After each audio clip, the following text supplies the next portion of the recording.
Hey guys, how you doing? Welcome to Keto Paleo Live. This is your Keto Daddy, Jamie. Remember, eat like you care about yourself. So we got a couple of things to talk about today. One in a couple of weeks, I'll be speaking at Ketogains in Las Vegas. That's going to be actually October 8th and 9th.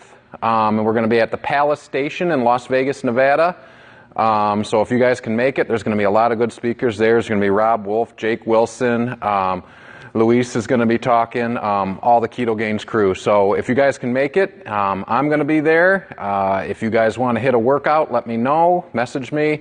We'll work something out. I've already talked, I think it's to Allison at Las Vegas CrossFit, and I'll probably hit the Golds there too, because that's kind of a mecca where all the bodybuilders go. So, all right, so real familiar question that everybody gets, that I get pretty regular is how do I know I'm in ketosis, and what kind of tools are out there for testing for ketosis, right? So there's three big ones out there.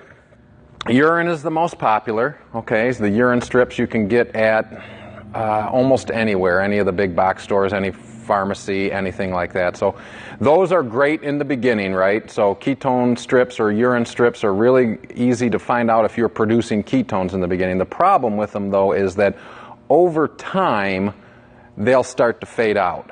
Okay, so your body will start recognizing the ketones, or acetone in particular, as a energy source, and your kidneys will stop dumping them, and the test strips will be less and less accurate. So you'll be like, okay, how come I've been doing everything the same and my test strips are showing, trace ketones? That may very well be the case, is that you've been in long enough that your body is recognized them as an energy source and doesn't want to get rid of them.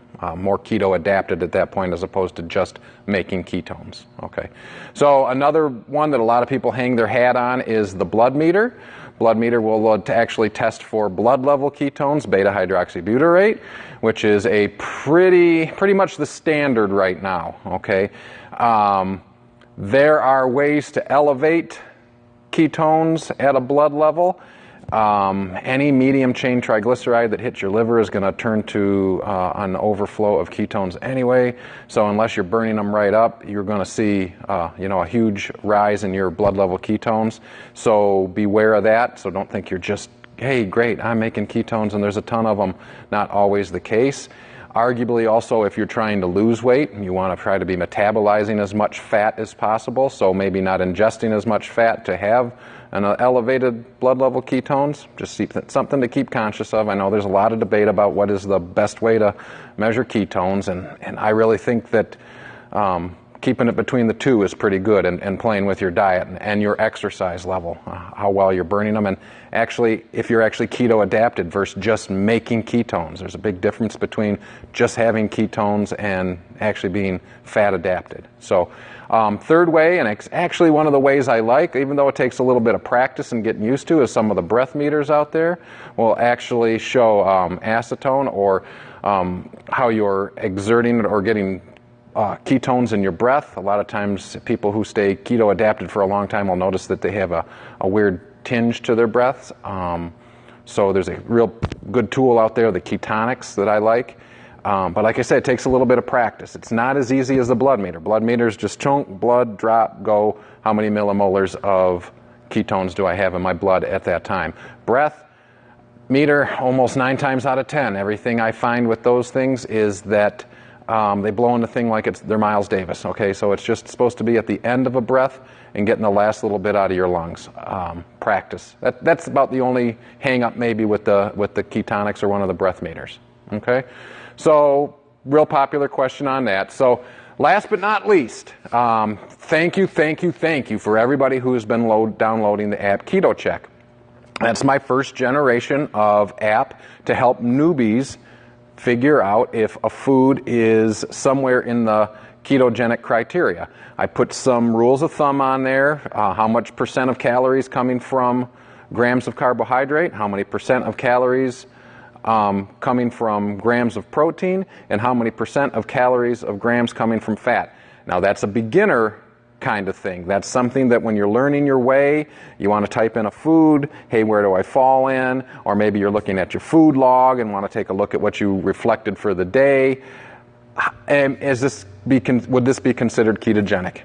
Over time, you'll find your way, you'll develop a way to dial it in, you'll get better at it, you may take my recommendations and throw them out the window, but as far as for newbies, this is a great place to start. So, with that being said, Keto Check 2.0 is going to be out probably within the next couple months. This is going to be more robust, this is going to be a little more comprehensive, this is going to be a little more customizable. It's going to have your regular Keto Check built in there. It's going to have a BMR calculator built in there, and this is going to be, again, something that maybe over time that you find your way and decide that you want to use something different, but it's going to be a place to start. It's going to be able to put your age, weight, height, gender, and how old you are, and it's going to give you a pretty good idea of where you're going to need to be calorie-wise, and then it's going to give you grams of protein, fat, and carbohydrate that you might want to shoot for. Again, a starting point. I know you guys hang your hats on numbers, so place to start, as well as a food log. Okay, the food log will be nice, is because now you'll be able to do a Keto Check my meal. Okay, so maybe you're making a plate of food, you put 6 ounces of chicken breast, 2 tablespoons of olive oil, some broccoli, and a couple tabs of butter or something like that. You'll be able to type that whole meal in, check to see if it follows under that keto criteria, tweak it if you have to, maybe an extra thing of olive oil, etc., tablespoon. Then you'll be able to add it to your food log, and it'll save it. So if it's something that you eat pretty regular, like me, my breakfast is almost the same every day. It's like 3 eggs, 2 pieces of bacon, a little coconut oil on top. I'm done. Maybe a keto cappuccino with it if I'm feeling good or feeling not lazy to make one. And you'll be able to save that meal. So if you're keeping this food log, all of a sudden you get up in the morning having the same thing, boom, bump it over. So that being said, I'm looking for feedback. This is still being developed, so if you say, Jamie, that's awesome, one thing I'd like to see is X, shoot me an email, shoot me a message. I will post this on YouTube again for people who missed it, so you can always comment below that. Email me, jamie@keto-paleo.com, message me on Facebook, tweet it out, I don't care.